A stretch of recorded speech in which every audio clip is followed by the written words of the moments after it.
আরেকটা জিনিস মনে রাখতে হবে যে কেউ কারো রিজিকে ভাগ বসায় না, কেউ না।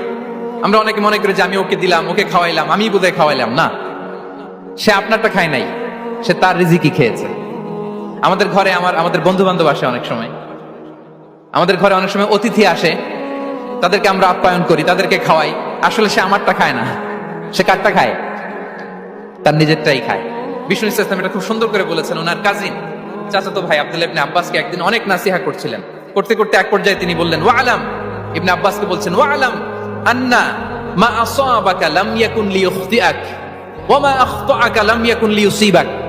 আব্দুল্লাহ, জেনে রেখো, যেটা তুমি পাওয়া এটা তুমি কোনোদিন হারাবা না। যেটা তোমার হওয়ার কথা ছিল এটা তুমি কোনোদিন মিস করবা না। আর যেটা তুমি পাওয়ার কথা না, গোটা বিশ্বের সব শক্তিকে হাতের মুঠোয় আনলেও সেটার দেখা তুমি পাবে না, পাবে না। ওয়া আলাম আন্না মা আসাবাকা লাম ইয়াকুন লিইখতিআক ওয়া মা আখতাআকা লাম ইয়াকুন